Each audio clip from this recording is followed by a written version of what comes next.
I've already updated my Facebook status to in a relationship with a multimillionaire. So if your little battery project doesn't clear its funding round by Friday, you're legally moving into the guest house behind my mother's place, Meredith said, not looking up from her iPad as she swiped through a digital catalog of Italian marble countertops. I adjusted the worn velvet collar of my coat, keeping my hands steady on the steering wheel of my 10-year-old Subaru. I didn't look at my daughter-in-law. I didn't look at my son Brandon, who sat in the passenger seat, staring intensely at his phone, his thumb rapidly scrolling through stock options. The air inside the car smelled heavily of Meredith's expensive synthetic vanilla perfume, a scent that always gave me a dull headache behind my eyes. The funding round isn't about clearing a number, Meredith, I said, my voice quiet but grounded. The Department of Energy is reviewing the final efficiency metrics for the solid-state grid storage. It takes time. Meredith let out a sharp, theatrical sigh, finally dropping the iPad onto her lap. Time is exactly what we don't have, Victoria. Brandon's firm is looking at a partnership in Scottsdale. We need to clear our debt profile, and frankly, having your old workshop registered under our LLC name is holding our credit score hostage. We need you to sign the release for the garage property tonight. I pulled the car up to the curb of the downtown hotel where the Regional Tech Symposium was being held. The grand marquee outside glowed with white LED lights, reflecting off the damp Chicago pavement.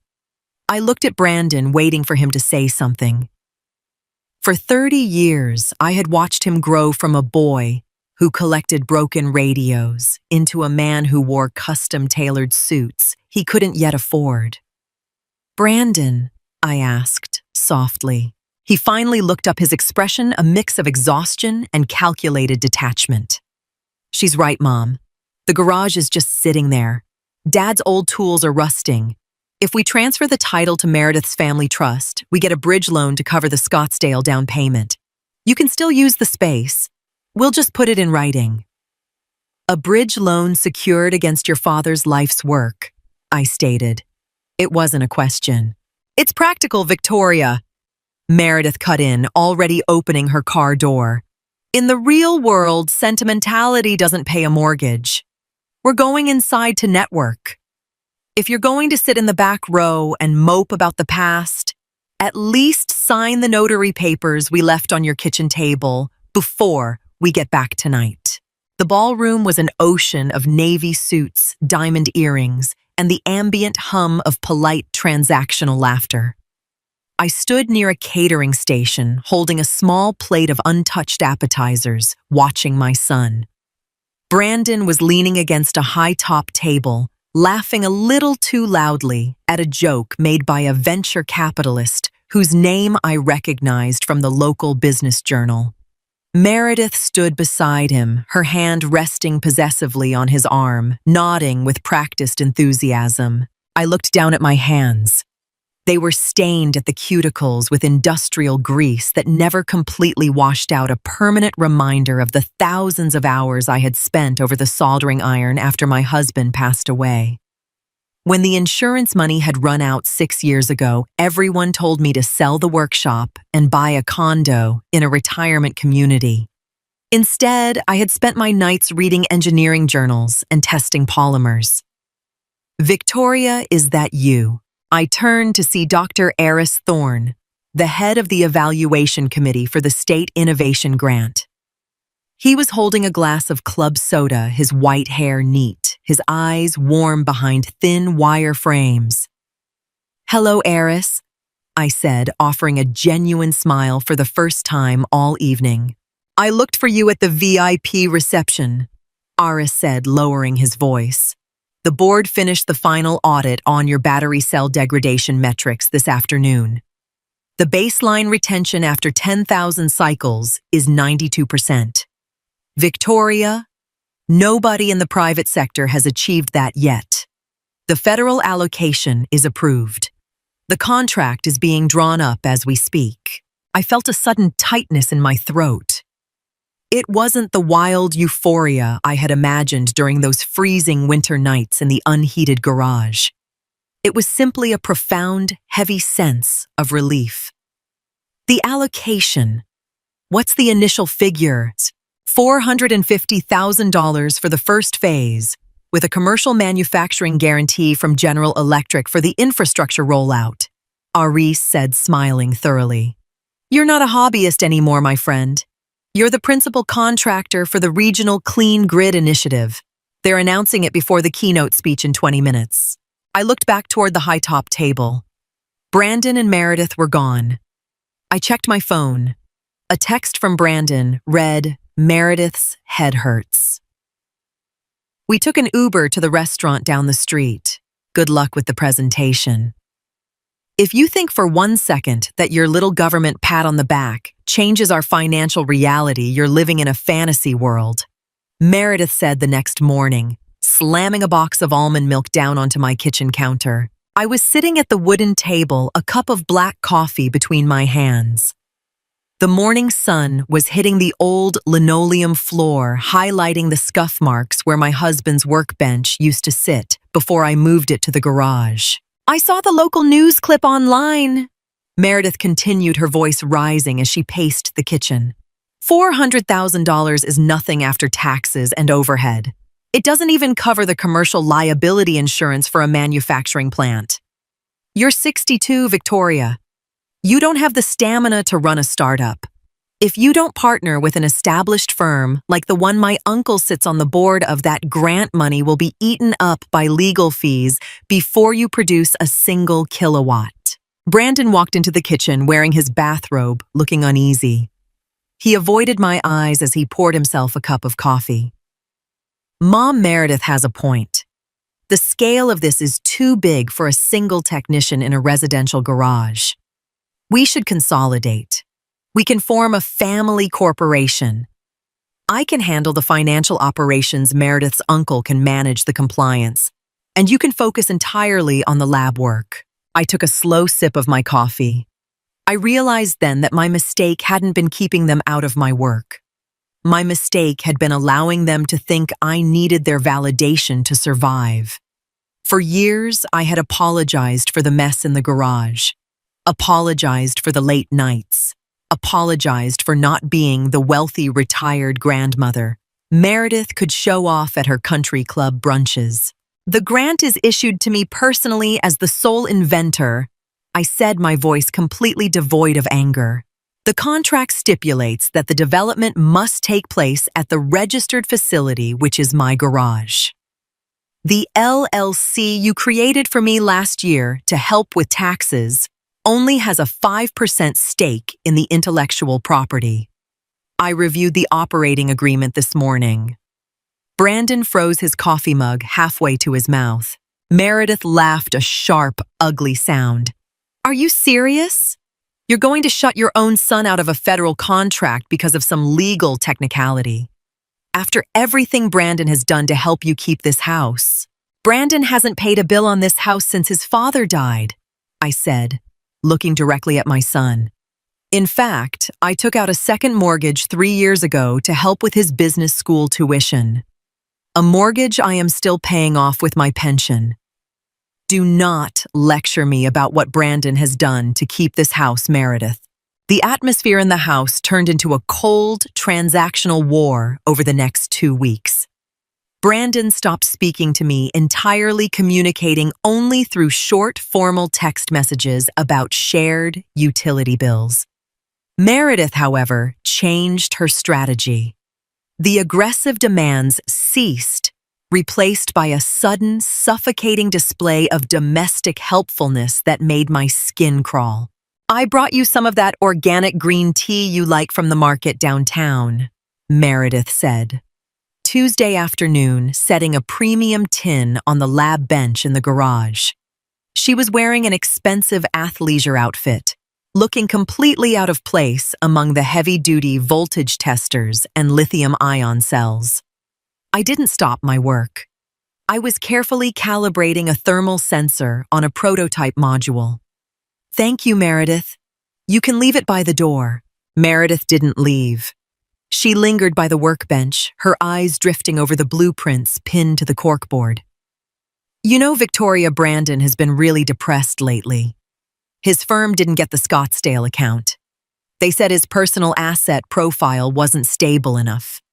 It's hard for him to see his mother succeeding so massively while he's struggling to keep his head above water. I laid my tools down. I looked at my daughter-in-law, seeing the sharp, predatory intelligence behind the soft smile. Meredith, let's be honest with each other. You don't care about Brandon's depression. You care about the asset profile. If you want a stake in this technology, you have to bring something to the table other than guilt. Meredith's smile vanished, her eyes hardening instantly. Fine, let's talk business. My uncle's firm is willing to clear your second mortgage tomorrow. Cash. In exchange, we want a 30% equity share in the commercial distribution rights for the Midwest sector. It's a generous offer for an old woman who works with a soldering iron in her slippers. The distribution rights are already locked into the General Electric agreement, I said evenly. I signed the final paperwork yesterday afternoon. Meredith's face flushed a deep, angry crimson. You selfish old bitch, she hissed, leaning over the bench. You'd rather give your money to a multinational conglomerate than see your own son buy a decent house. When you're 80 and sitting in a state-run nursing home because you can't feed yourself, don't expect us to answer the phone. Mom, we're packing our things and moving into a rental apartment in Lincoln Park this weekend, Brandon said on Thursday evening, his voice flat as he stood in the doorway of the living room. I was folding laundry. I stopped a white cotton towel in my hands. The house was quiet, save for the hum of the refrigerator and the distant sound of packing tape being ripped upstairs by Meredith. Think that's a good idea, Brandon, I said, placing the towel neatly in the basket. The tension here isn't healthy for any of us. Brandon looked taken aback, as if he had expected me to beg him to stay, to offer him a percentage of the grant money, just to keep him from leaving. That's it. You're just going to let us go without even trying to fix this. Meredith's family thinks you're completely out of your mind.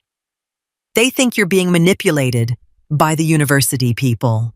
I am an adult woman with a degree in chemical engineering, Brandon, I said, looking at him with a mixture of love and deep disappointment. Nobody is manipulating me. For 5 years, I asked you to look at my data. I asked you to help me write the business plan. You told me it was a waste of time. You told me I was embarrassing you when I applied for the municipal incubator space. Now that the federal government says I'm right, you think I owe you a career. We're family, Mom. Brandon raised his voice, his face reddening. That's what family does. They share the success. Family shares the risk, Brandon, I said quietly. When the bank threatened to foreclose on this garage 2 years ago, I asked you for $5,000 to cover the seasonal property tax. You told me you needed that money for a winter trip to Aspen with Meredith's friends because networking was more important than my hobby. I didn't say anything then, but I remembered. Brandon opened his mouth to argue, but the sound of Meredith calling his name from the stairs cut him off. He turned and walked away, his shoulders slumped, leaving me alone in the dim light of the living room. The transition was not seamless. Without Brandon and Meredith's contribution to the monthly grocery budget and the shared internet bill, I had to strictly budget my remaining pension income until the first phase of the federal milestone funding cleared. I stopped buying red meat.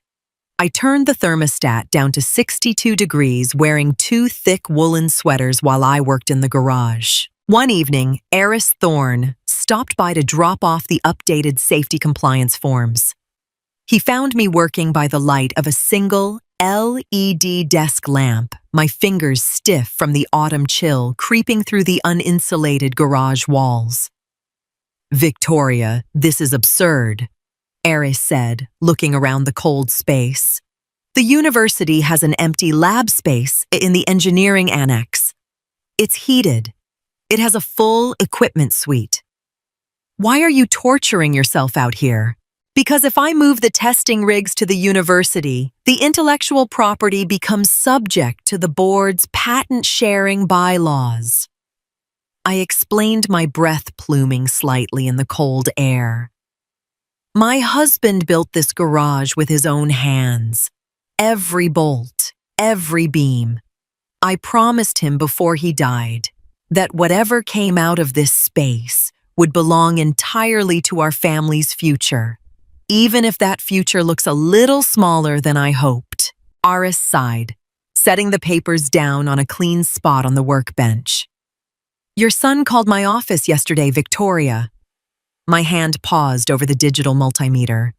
What did Brandon want? He wanted to know if the contract had a clause allowing for a designated heir to take over the operational management in the event of your health complications, Aris said, carefully choosing his words with immense precision. He was very polite. He used a lot of corporate jargon, but the subtext was very clear. He's looking for a vulnerability in your structure. I felt a dull ache in my chest, but it wasn't the sharp pain of betrayal anymore.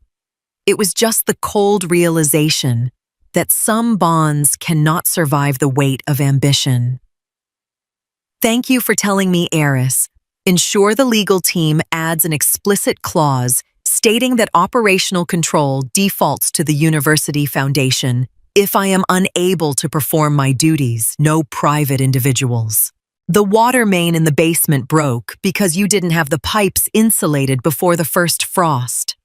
And now the city is threatening to fine us because it's leaking onto the public sidewalk, Meredith said over the speakerphone, her voice amplified by the acoustics of my quiet kitchen.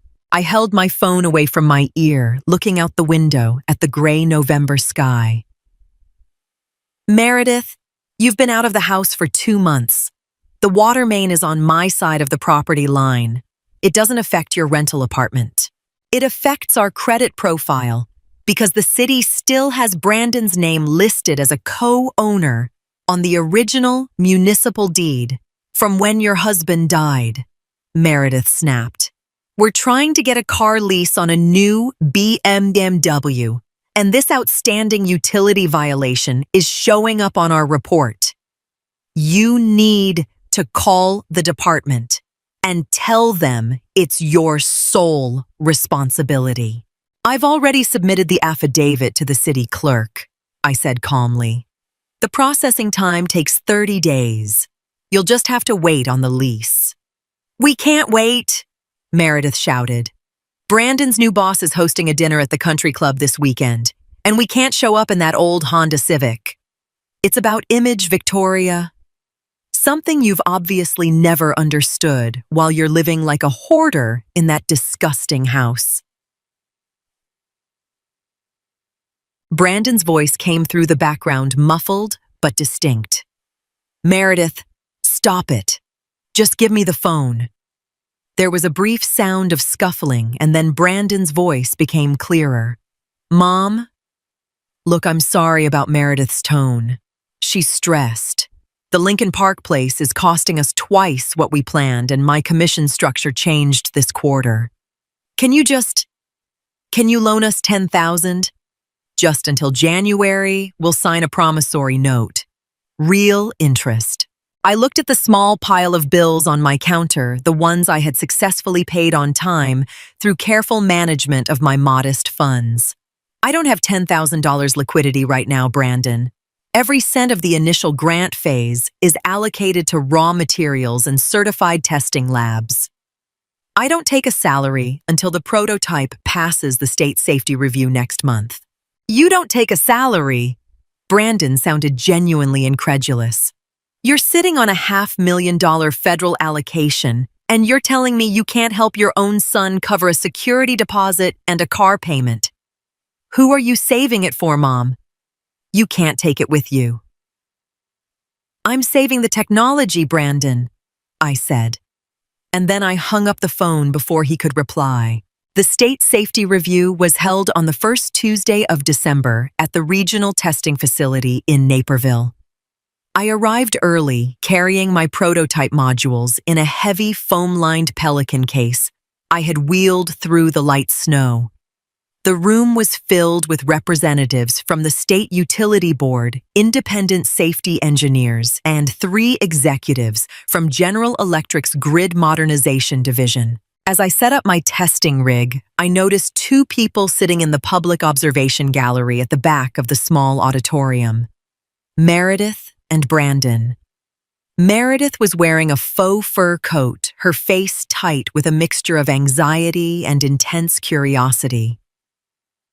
Brandon looked small in his gray winter coat, sitting with his arms crossed, watching me connect the thick silver cables to the diagnostic terminal. I didn't look at them again. I focused entirely on my presentation. For 45 minutes, I explained the molecular structure of my proprietary polymer matrix, demonstrating how it prevented thermal runaway, even under simulated grid spikes that would destroy a standard lithium-ion installation. The lead safety engineer, a severe-looking woman with a clipboard, watched the digital readouts as the automated system ran the stress tests. The numbers on the large wall monitor climbed 100% capacity, 120, 150. The temperature gauge remained perfectly beautifully green. "The thermal stability is verified," the engineer announced, looking up from her screen with an expression of genuine respect. "The module meets all municipal and state safety criteria for residential and commercial grid integration. Congratulations, Dr. Mercer." The small room broke into polite applause. The General Electric executive stood up, walking toward me with extended hands and open leather folders containing the final contract addendums. From the corner of my eye, I saw Meredith instantly lean over and whisper frantically into Brandon's ear, shoving his shoulder toward the stage. "Mom, please, just 5 minutes," Brandon said, blocking the exit door of the testing facility as I wheeled my equipment case toward the parking lot. The snow was falling faster now, large white flakes sticking to his hair. Meredith stood 2 paces behind him, her hands tucked deep into her fur pockets, her expression uncharacteristically timid. I stopped my cart. I was tired. My back ached from standing on the concrete floor for 3 hours, and my fingers were cold. "What is it, Brandon?" "We saw the GE guys give you the contract extension," Brandon said, his voice shaking slightly from the cold, or perhaps the nerves. "Meredith's uncle. He looked over the public filings. He says the commercial phase is worth millions over the next 10 years. Mom, we want to come home. The Lincoln Park apartment is too expensive and we made a mistake. We should have been there for you in the garage. We should have helped you carry the boxes." Meredith stepped forward, her voice high and breathless. "Victoria, I was wrong about the technology. I didn't understand the engineering. I thought it was just a hobby because Brandon's father never could make his projects profitable. But you're different. You're a real businesswoman. Let us move back into the house. I can handle the public relations for the Mercer brand. We can be a real family again. We can host the celebration dinner at the club this weekend. My treat." I looked at my daughter-in-law. Then I looked at my son. I didn't feel anger. I didn't feel a surge of vindictive triumph. I just felt a profound, peaceful clarity. "Meredith," I said gently, "you don't love me. You love the valuation of my polymer matrix. And Brandon, you don't want to be my son right now. You want to be my vice president of finance. That's not true, Mom." Brandon choked out, his eyes turning watery. "I'm proud of you. I really am. I'm glad you are Brandon," I said, my voice steady and warm despite the wind sweeping across the asphalt. but you can't join the story only when the credits start rolling. You spent 2 years telling me that my work was an embarrassment to your lifestyle. You wanted the version of me that was quiet, wealthy, and invisible. I'm not going to pretend those years didn't happen just to make your car payments easier. Victoria, please.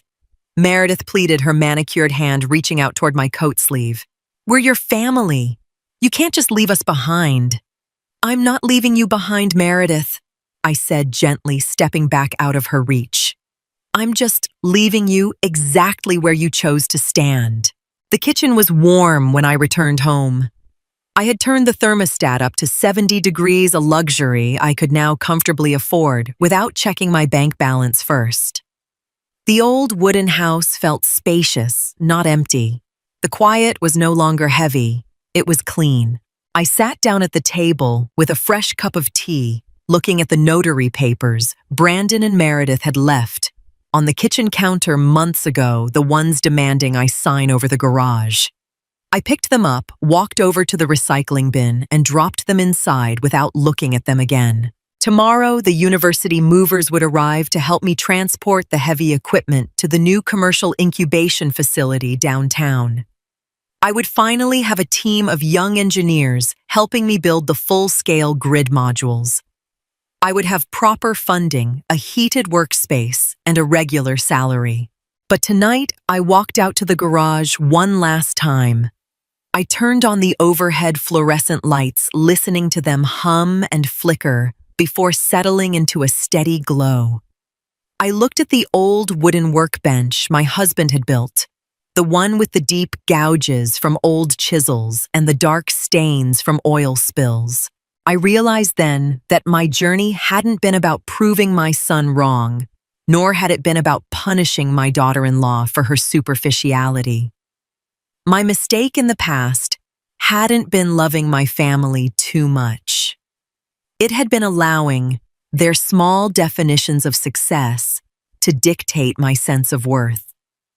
I had spent years begging for a seat at their table, not realizing that I was the one building the foundation for the entire house. Justice wasn't about watching Brandon and Meredith fail in their own lives.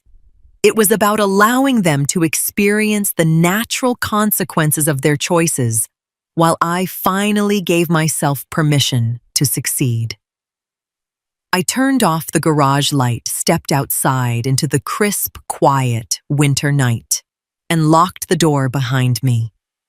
I didn't look back as I walked toward the house, my boots leaving deep, clear tracks in the fresh, clean snow.